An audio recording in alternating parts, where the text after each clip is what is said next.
किसी शहर में एक गरीब लकड़हारा रहता था। हर रोज जंगल जाता, लकड़ियां काटता और शहर में फरोख्त करता और बच्चों का पेट पालता था। एक रोज लकड़ियां फरोख्त नहीं हुई, रात हो गई। ख्याल आया कि घर खाली हाथ कैसे जाऊं।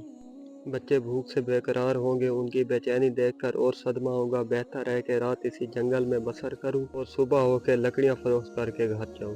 इसका बयान है कि मैं जंगल में ही रह गया। आधी रात को एक सवार मुंह पर निकाब डाले किबले की तरफ से नमूदार हुए और मेरी हालत दरियाफ्त की और मुझ पर शफकत फरमाकर 5 पैसे अदा की और फरमाया, इन पैसों से शेरनी खरीद कर मुश्किल कुशा की नजर दे। खुदाबंद करीम इसकी बरकत से तेरी गुर्बत दूर कर देगा।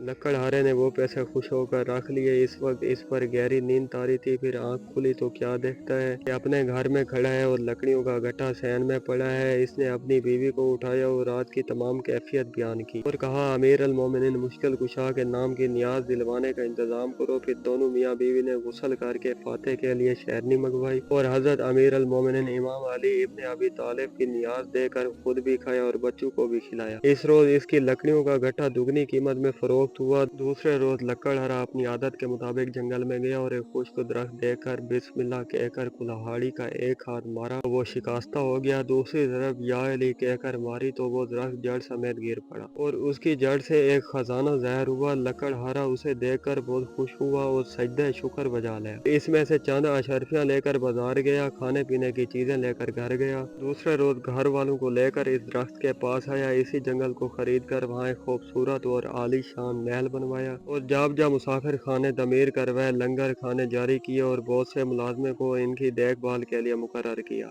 एक दिन इस शहर का हाकिम शिकार की गरज से इस जंगल की तरफ आ निकला। उसे बहुत प्यास लग रही थी। खिदमतगारों को पानी लाने का हुक्म दिया। इत्तफाकन एक मुलाजिम का गुजर इस लकड़हारे के महल की तरफ हुआ। हाकिम के मुलाजिम ने वहाँ के आदमियों से पानी तलब किया। उन्होंने एक सुराही और प्याला दिया। वो लेकर हाकिम के पास आए। इसने पानी पिया मगर इंतहाई ताज्जुब से सुराही और प्याला देखा। फिर अपने मुलाजिम से पूछा, इस जंगल में ये नफीस सुराही और खुशगवार पानी कहाँ से आया।